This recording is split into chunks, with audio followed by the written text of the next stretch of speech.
Good evening. We invite you to watch the English news on the Central Television Channel of Brunei Province. On June 12, the steering committee summarized a number of theoretical and practical issues on socialist-oriented innovation over the past 4 years in Vietnam, having the third session. President Do Lam, the head of the steering committee, chaired the meeting. According to the Politburo decision on strengthening the steering committee personnel, Comrade Do Lam, Politburo member and president, participates and holds the position of the head of committee.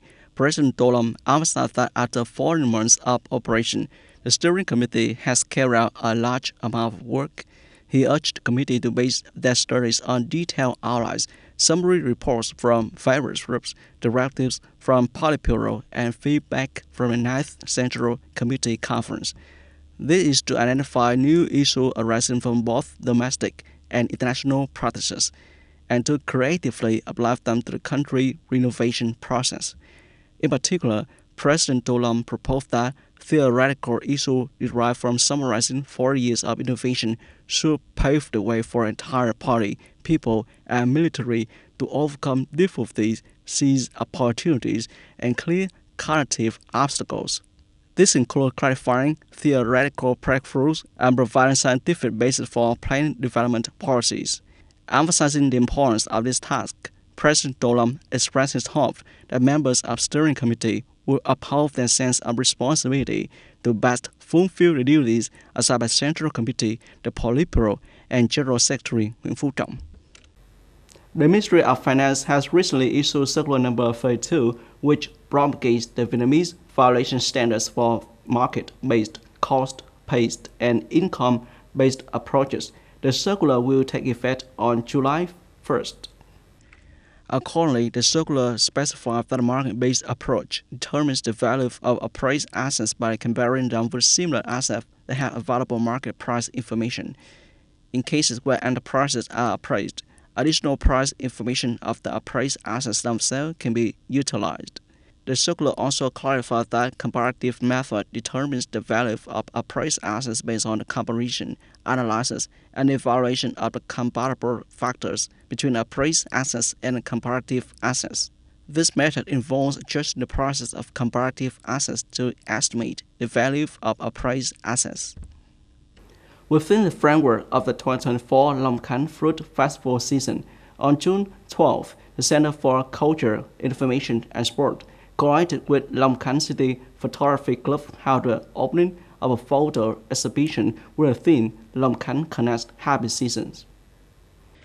At the exhibition, 75 photos were voted to be displayed and exhibited on this occasion.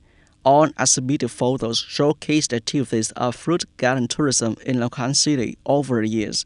They introduce various fruit products characteristics of Long Can and depict the harvesting, buying, and exchanging of fruits. The vivid and colorful images vividly capture the personal atmosphere of the fruit harvest season in Long Can, including many photos of tourists enjoying the experience of fruit garden in Long Can area. After the exhibition, the organizing committee also launched a photo contest with the theme Long Can Connect Happy Season. Photos participating in the contest must show the activities of 2024 Fruit Festival in Long Can, images of specialty fruits in Long Can fruit garden tourism activities. The organizer encouraged tourists who have experienced Long Can fruit garden tourism to submit their photos for the contest. The time frame for taking submitted photos from June 12 to 5 p.m. on June 15, 2024. The organizer will award prizes for the best photos on the evening of June 16 at the closing ceremony of the Long Can Fruit Festival 2024.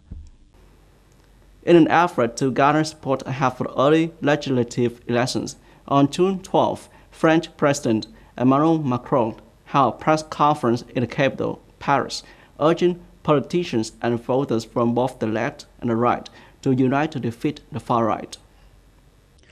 At a press conference, President Macron declared, "I hope that when time comes, those of goodwill shall come together to build a common, sincere, and beneficial project for the country."